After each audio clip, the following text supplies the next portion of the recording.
Está escrito, com George Vanderman, apresentando o Cristo vivo como resposta às suas necessidades mais profundas.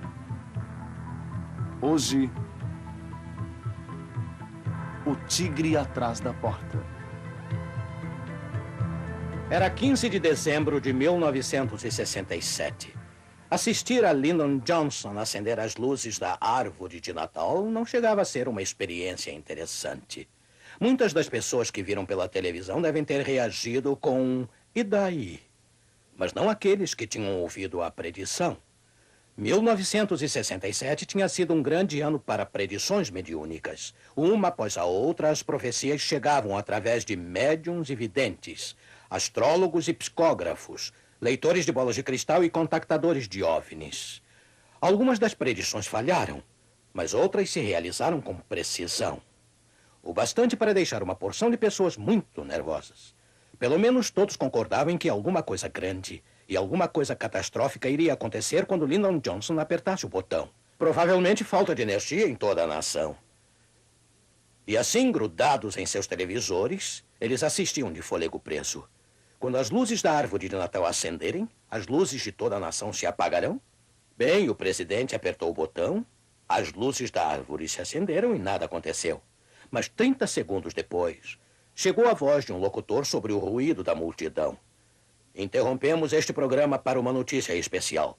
Uma ponte pressionada pelo trânsito na hora do rush acaba de ruir em Galípolis, Ohio. Daqui a pouco mais detalhes. A ponte em Galípolis, Ohio, só podia ser a ponte de 214 metros, a Silver Bridge, que ligava Galípolis a Point Pleasant, Virgínia Ocidental. E Point Pleasant, durante exatamente 13 meses, tinha sido o alvo de alguns acontecimentos muito estranhos. Mais de 100 pessoas tinham quase morrido de susto de um monstro enorme de olhos vermelhos e brilhantes. Já imaginou? Saiu nos jornais. Ele tinha a forma de um homem medindo uns 3 metros com enormes asas dobradas. Eles o chamaram de Homem-Traça. Mas isso não foi tudo. Pessoas tinham visto OVNIs o verão todo. Havia uma dúzia de testemunhas. Havia os estranhos homens de preto. Homens que pareciam desconhecer a área, ou até mesmo o planeta. Homens cujas solas de sapatos estavam totalmente limpas após caminharem pela lama. Homens cujas feições eram estranhamente semelhantes. Homens que usavam roupas leves em pleno inverno. Homens que falavam como vitrolas em rotação acelerada. Havia também Indrid Cold. Ele disse que era esse o seu nome. Ele disse que era do planeta Lânulus. Dirigia um Fusca preto e, às vezes, uma espaçonave. Era generoso em suas informações estranhas e irrelevantes. Havia os automóveis pretos que desapareciam sempre que eram perseguidos, com números de placas que nenhum computador conseguia identificar. Havia os estranhos telefonemas, os fotógrafos fantasmas, os aparelhos de TV que ficavam malucos. Para alguns moradores em Point Pleasant, tudo parecia estar ficando maluco. Mas nem o Homem-Traça, nem Indrid Cold, nem qualquer das entidades dos OVNIs jamais disse uma palavra sobre o desastre por vir. E aí ele aconteceu. Alguns daqueles que tinham visto o Homem-Traça ou que tenham participado de alguma outra experiência bizarra durante aquele ano afundaram com a ponte. Outros foram chamados pela morte pouco tempo depois. Alguns se divorciaram. Alguns sofreram colapso nervoso e tiveram longos períodos hospitalizados. Alguns cometeram suicídio. 12 discos voadores estavam sobre Point Pleasant na hora em que a ponte desabou. E uns homens de aparência estranha, usando os sapatos leves no frio, foram vistos escalando a ponte 2 dias antes. Haveria alguma ligação? Mas se as estranhas entidades sabiam do futuro desastre ou até participaram dele, por que não alertaram Point Pleasant? Podíamos fazer a mesma pergunta com relação a Johnstown. Com todas as predições de vários videntes, como é que não fomos alertados que aquele horrível suicídio-massacre iria acontecer? Eu creio que a resposta a essa pergunta não será difícil quando entendermos um pouco mais sobre essas predições mediúnicas. Será que você sabia que 6 videntes diferentes predisseram a captura de Patty Hearst com incrível precisão? E é claro, você se lembra que as mortes dos irmãos Kennedy e Martin Luther King foram preditas repetidas vezes em diversas partes do mundo. Curiosamente, predições como essas, seja lá o profeta e onde quer que a predição seja feita, parece estar vindo de uma fonte comum. Evidentemente, existe um sindicato da predição operando em algum lugar. As mesmas predições são fornecidas muitas vezes através de inúmeros videntes diferentes. E elas são reveladas através de médiuns e videntes, místicos e astrólogos, psicógrafos e leitores de bolas de cristal e quiromantes e pessoas ligadas a OVNIs. Estão todos claramente sintonizados na mesma fonte. Entidades de OVNIs e entidades de espíritos fazem parte deste mesmo gigantesco sistema. O elo é inegável. De fato, a comunicação que ocorre entre um médium e o mundo dos espíritos, a comunicação que ocorre na experiência dos que veem a morte de perto, já falamos sobre isto num programa anterior, a comunicação entre os contactadores de OVNIs e as entidades de OVNIs, a comunicação entre os médiuns curandeiros e seus espíritos médicos. Em todos esses, os comunicadores do outro lado, um mundo não visto, são os mesmos espíritos do mal, os mesmos anjos caídos, os mesmos demônios. Eles estão só adaptando o que têm a dizer ao seu auditório particular.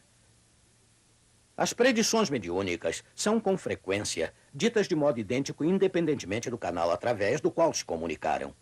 Isto é verdade por todo o país e por todo o mundo. As mensagens são muitas vezes até redigidas do mesmo jeito, seja qual for o idioma usado. Só podemos concluir que as predições mediúnicas têm uma origem comum. E se essa fonte é de fato o próprio Satanás, não é difícil entender por que desastres como o de Silver Bridge e Jonestown não foram preditos. Pois Satanás adora catástrofes. E quanto mais vidas ele destruir, mais contente ele fica. Predições no ano 1967 incluíam uma grande queda de energia, lembra-se? Nova York deslizaria para dentro do mar. O assassinato do Papa Paulo. Queda de avião. Uma grande falha na energia atingindo toda a nação. Um desastre no rio Ohio. O desaparecimento do primeiro-ministro da Austrália e explosões em Moscou. Tudo isso aconteceu de fato. Menos a falha de energia em toda a nação, o assassinato do Papa Paulo e Manhattan deslizando para dentro do mar. Nenhum local no rio Ohio teve desastre. Foi apenas uma predição muito geral. E a data em que o desastre ocorreu foi ligada pelas entidades, provavelmente de propósito, com a falha de energia em toda a nação. Você percebe o padrão aqui? Algumas predições se realizam, algumas não. Em geral, as menores são, na verdade, as mais precisas. As realmente grandes, como Manhattan deslizando para o mar, são menos prováveis de serem precisas. Por que isso? Essas entidades mediúnicas conhecem o futuro ou não conhecem? Por que esse gigantesco sindicato das predições não acerta sempre se ele conhece o futuro? A resposta é que as entidades não conhecem o futuro. Só Deus conhece o futuro. E quando ele o revela, através dos seus profetas, eles estão certos sempre, não apenas algumas das vezes. As entidades que comandam o sindicato das profecias não conhecem o futuro, mas conhecem seus próprios planos. Eles certamente têm uma agenda do futuro que eles pretendem seguir, se puderem. Ora, tenha em mente que Deus os restringe e permite que cheguem apenas até um certo ponto, graças a Deus por isso. Mas dentro dos limites estabelecidos por Deus, eles podem engendrar muitos desastres. É uma simples questão de arranjar o desmoronamento de uma ponte velha.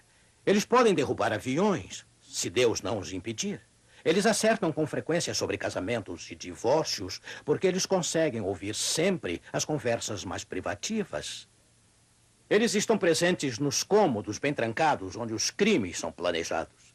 E mentes sob o controle dos demônios podem muitas vezes ser influenciadas a executar assassinatos.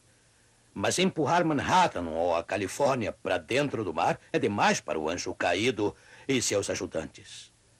Nada de tamanha consequência acontecerá a menos e até que Deus o permita. Você percebe por que as predições dos videntes geralmente são ligadas a casamentos e divórcios, quedas de aviões, assassinatos, etc. O anjo caído prediz o que ele pensa que pode ter boa chance de acontecer. Mas a marcha declarada da profecia que você encontra na Bíblia, afetando nações e o mundo e penetrando o futuro com uma precisão que nunca falha, eu digo, é simplesmente demais para esses impostores. Mas espere. Algumas vezes eles predizem coisas grandes como o fim do mundo, não é mesmo? Sim, predizem. Por exemplo, vejam o caso do Dr. Charles A. Loghead. Ele pertencia ao staff médico da Universidade do Estado de Michigan quando começou a comunicação com entidades que afirmavam ser do espaço sideral.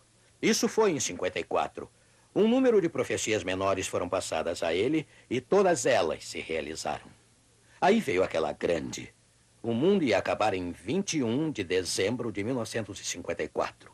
A América do Norte ia se dividir ao meio e a costa atlântica iria afundar no mar. França, Inglaterra e Rússia teriam o mesmo destino. Mas algumas pessoas escolhidas seriam salvas por espaçonaves. O Dr. Loghead e seus amigos estavam tão impressionados com a precisão das predições anteriores que levaram esta última muito a sério. Ele fez sóbrias declarações à imprensa. Aí, em 21 de dezembro, eles se reuniram no jardim para esperar pelo resgate. Foram avisados para não usarem nada de metal. Por isso, descartaram fivelas de cintos e colchetes e canetas e isqueiros, até mesmo os menores objetos. Aí eles esperaram.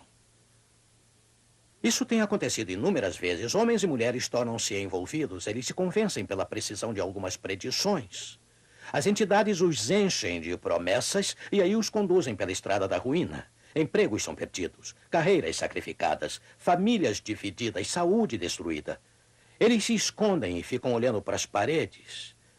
E o embaraço, a vergonha e a frustração com frequência levam ao suicídio, à loucura e à morte. É assim que este jogo cruel é travado. As entidades arquitetam o cumprimento de algumas predições menores. E aí, quando os homens e mulheres estão convencidos que as entidades sabem tudo sobre o futuro, fazem uma grande predição. E deixam seus fiéis seguidores esperando no topo de uma colina espaçonaves que nunca vêm. É um jogo impiedoso. Isso tem sido chamado de a profecia do tigre atrás da porta. Isso não é tudo. Pessoas que assistem são atingidas também. Elas veem essas grandes predições falharem repetidas vezes. E aí decidem não se interessar por nenhuma profecia, mesmo as profecias bíblicas. E esse é um engano perigoso. Oh, amigo, por que as pessoas se deixam induzir por esses golpes mediúnicos? Por quê? Uma razão é que elas não sabem o que a Bíblia ensina, embora pudessem saber. Ou elas sabem o que ela ensina, mas rejeitam. O apóstolo nos diz que muitas pessoas serão fatalmente enganadas por rejeitarem a verdade. Ouça isto, 2 aos Tessalonicenses, capítulo 2, versículos 10 e 11. Perecem porque não acolheram o amor da verdade para serem salvos. É por este motivo, pois, que Deus lhes manda a operação do erro, para darem crédito à mentira. Ora, isto não significa que Deus é a origem do engano. Mas quando os homens e mulheres recusam a verdade definitiva e, finalmente, Deus permite que sejam dominados pelas poderosas mentiras de Satanás. Eles não estão mais sob a sua proteção. Agora, a segunda razão das pessoas serem seduzidas é porque elas creem que tudo que é sobrenatural é de Deus. Ouça, amigo, é porque eles creem que tudo que é sobrenatural vem de Deus. E nada está mais longe da verdade. Ouça isto deste mesmo capítulo, versículo 9. A esse cuja vinda é segundo a eficácia de Satanás, com todo o poder e sinais e prodígios da mentira. A obra de Satanás nestes últimos dias incluirá todos os tipos de milagres falsos. Isto é o que podemos esperar. E se insistirmos em pensar que todos esses milagres vêm de Deus, não teremos a menor chance. A terceira razão das pessoas serem induzidas é que elas são relaxadas com a sua segurança. O que quero dizer? Apenas isto. Há pessoas que fazem de seus lares fortalezas com trincos e travas. Elas querem se proteger contra o estrangulador da colina e o assassino da estrada e o estuprador da Rua 7 e todos os outros. Mas eles deixam os demônios entrarem em suas casas, demônios disfarçados em entes queridos, ou espíritos guias, ou espíritos de médicos, etc., e os deixa assumir o controle de sua vida sem sequer questionar sua identidade ou sua confiabilidade. Isso, eu digo, é relaxamento. E a quarta razão pela qual as pessoas são induzidas é que acham as coisas ensinadas pelos demônios mais atraentes do que a verdade. O apóstolo Paulo escreveu a Timóteo, 1 Timóteo 4:1. Ora, o Espírito afirma expressamente que nos últimos tempos alguns apostatarão da fé por obedecerem a espíritos enganadores e a ensinos de demônios. Eles acham a verdade desinteressante. E a verdade exige um compromisso. Em contraste, eles acham excitante pensar que estão se comunicando com parentes mortos ou com o povo do espaço. E os ensinamentos dos demônios não fazem exigências a eles, a não serem entregar a sua mente e uma vida de servidão. Mas eles descobrem isso tarde demais. O que é que os demônios ensinam? Quais são as doutrinas do diabo? Não seria bom revê-las de novo aqui? O Espiritismo ensina, número 1, que é possível comunicar-se com os mortos. 2, que o homem não morrerá, que ele é imortal e não pode morrer. 3, que o homem pode se tornar exatamente igual a Deus, que existe divindade dentro de cada um de nós. 4, que não haverá um julgamento futuro. 5, que na morte todos irão para o mesmo lugar. Seja qual for o lugar, não importa como tenham vivido. 6, que em vidas futuras haverá oportunidade para corrigir os erros feitos nesta vida. Aí estão elas, as marcas da operação engano, ensinamentos do anjo caído. Fáceis de reconhecer se estivermos alerta. Bem, o que será que o anjo caído tem em mente? Aonde toda a sua propaganda irá dar? Eu creio que veremos. Em maio de 1967, um homem chamado Knud Waking, na Dinamarca, começou a receber uma série de mensagens telepáticas que incluíam várias profecias que se realizaram. Aí foi-lhe dito que construísse um abrigo antibombas isolado com chumbo e preparasse para o holocausto no dia 24 de dezembro. Ele o fez. Ele e seus amigos conseguiram completar o abrigo de $30 mil dentro de 3 semanas. Em 24 de dezembro, eles se trancaram em seu abrigo antibombas e esperaram. O grupo dinamarquês não estava sozinho em sua apreensão com relação a 24 de dezembro. Médiuns, sensitivos, contactadores de OVNIs por todo o mundo estavam recebendo mensagens idênticas. Alguma coisa sem precedentes iria acontecer naquela data. À meia-noite, uma grande luz iria aparecer no céu. E aquele seria o fim. Depois de 24 de dezembro ter passado, a imprensa americana ridicularizou o grupo dinamarquês por ter caído nessa. Mas Knud Waking tinha uma explicação. Ele disse que tinha recebido esta mensagem. Eu lhes disse há 2000 anos que seria dado um tempo e mesmo assim eu não viria. Se vocês tivessem lido a Bíblia com mais atenção, teriam posto em mente a história do noivo que não veio como era esperado. Estejam atentos para não serem encontrados sem óleo em suas lâmpadas. Eu já disse que virei de repente e que eu virei em breve. É isso que o anjo caído pretende? Ele tem em mente forjar uma segunda vinda dele próprio antes da verdadeira, completa, com um Cristo e anjos falsos? Será que eles estão fazendo alguns ensaios para ver como está funcionando a rede? É para isso que as entidades dos OVNIs vêm ensaiando para o maior dos golpes? Isso pode ser. Lembra-se do Dr. Loghead e seus seguidores esperando o fim do mundo? E lembra-se daquelas 20 pessoas que desapareceram de uma cidade no Oregon porque eles prometeram uma viagem em disco voador para um mundo melhor? Tem havido outros e haverá mais ainda. Mas ouça, o que estamos testemunhando e o que está acontecendo por trás das cenas envolve bem mais do que OVNIs. São as entidades por trás dos OVNIs. É tudo espiritismo, é todo mundo oculto. É possível que os OVNIs não desempenhem nenhum papel na falsificação de Cristo em sua segunda vinda. Eu não sei, mas eu sei como Cristo será personificado. E não me surpreende. Não me surpreenderia se os OVNIs estivessem envolvidos de algum modo. É difícil entender por que o inimigo arquitetaria todo esse condicionamento de milhões de pessoas se não pretendesse aproveitar e transformar o interesse popular pelos extraterrestres em proveito próprio. O anjo caído está nesse jogo da personificação há milhares de anos. Ele tem personificado gente morta, gente viva e gente do espaço. Você não acha que ele tentará o grande golpe? Você não acha que ele personificará Jesus também? Ele está querendo que todos o adorem. Esta é a grande jogada traiçoeira que ele está tramando. Ellen White, cujos escritos têm as marcas da verdadeira inspiração, descreve a personificação de Cristo como se ela fosse uma testemunha ocular. Eu vou ler do livro O Grande Conflito entre Cristo e Satanás, na página 624. Ouça. Como ato culminante no grande drama do engano, o próprio Satanás personificará Cristo. A Igreja tem há muito tempo professado considerar o advento do Salvador como a realização de suas esperanças. Assim, o grande enganador fará parecer que Cristo veio. Em várias partes da terra, Satanás se manifestará entre os homens como um ser majestoso, com um brilho deslumbrante, assemelhando-se à descrição do Filho de Deus dada por São João no Apocalipse. A glória que o cerca não é excedida por coisa alguma que os olhos mortais já tenham contemplado. Ressoa nos ares a aclamação de triunfo. Cristo veio, Cristo veio.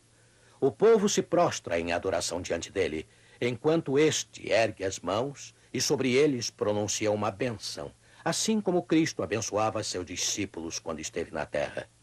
Sua voz é meiga e branda, cheia de melodia. Em tom manso e compassivo, apresenta algumas das mesmas verdades celestiais e cheias de graça que o Salvador proferia. Cura as moléstias do povo, e então, em seu pretenso caráter de Cristo, alega ter mudado a lei de Deus. É este o poderoso engano, quase invencível. Percebe o que vem por aí? Percebe para onde o mundo está sendo levado ou conduzido? Percebe o monstruoso golpe para o qual milhões estão sendo sutilmente condicionados? O chefe rebelde pode deixar alguns de seus ajudantes brincarem de Salvador nos ensaios, mas quando o grande golpe for para valer, esteja certo que ele não deixará o papel principal para outros. Ele mesmo o fará. É ele que quer ser adorado, e ele conseguirá. Quase o mundo todo se inclinará para um Satanás disfarçado, crendo ser ele o Cristo. Leia Apocalipse, leia Tessalonicenses e você verá.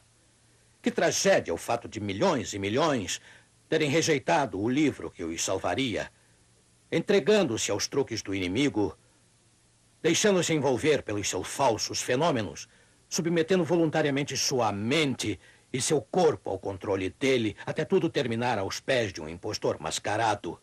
E não haverá retorno. Lembra-se de Francis Gary Powers, abatido sobre a Rússia no incidente do U-2? Ele sobreviveu a tudo. Mas anos depois, ele estava pilotando um helicóptero de jornalismo de uma TV em Los Angeles. Foi um ano com muitos incêndios. Ele e seu cinegrafista estavam cobrindo um grande incêndio em Santa Bárbara. Sobrevoando entre os canyons, tão excitados estavam com as fantásticas imagens que haviam colhido, tão empolgados que acabaram se esquecendo do combustível de seu próprio helicóptero. Eles caíram em um campo a 3 quilômetros do aeroporto e ambos morreram. Oh, amigo, nunca foi tão importante estar atento ao que o anjo caído está fazendo. Estar desinformado é correr perigo, mas não seria uma tragédia se ficássemos tão absorvidos, observando os estranhos incêndios hipnóticos do inimigo e nos esquecêssemos de nosso relacionamento com Jesus Cristo, a fonte de todo o poder? Estamos tão perto do aeroporto, tão perto do nosso pouso final. Seria tolice cairmos agora. Nossa única segurança é estarmos alerta ao anjo caído, mas em comunhão com nosso Senhor Jesus Cristo. Vamos orar. Querido Deus, ajuda-nos a encontrar esperanças e socorro em Jesus Cristo, nosso Senhor, com uma decisão clara e positiva a seu favor, aceitando-o totalmente e conhecendo a segurança, proteção e alegria que nos são dadas ao segui-lo. Em nome de Jesus nós pedimos. Amém.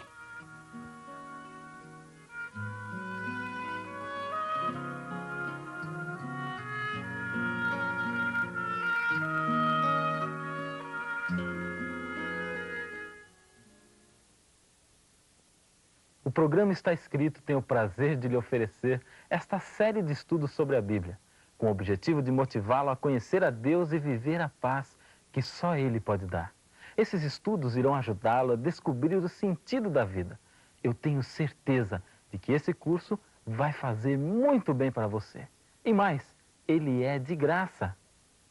Solicite agora mesmo o curso bíblico do Está Escrito. Graças à Telerge, você pode fazer sua inscrição pelo telefone 266-3022. Ou, se preferir, pela Caixa Postal 1189, CEP 20001, 970, Rio de Janeiro. Esta série de estudos é inteiramente grátis. E na próxima semana falaremos sobre o final espetacular. Serão momentos memoráveis. Eu creio que Deus quer que você assista, e cada um dos seus queridos também. Mas agora chegou o momento de dizer até logo a todos. Mas lembre-se, está escrito, não só de pão viverá o homem, mas de toda a palavra que sai da boca de Deus.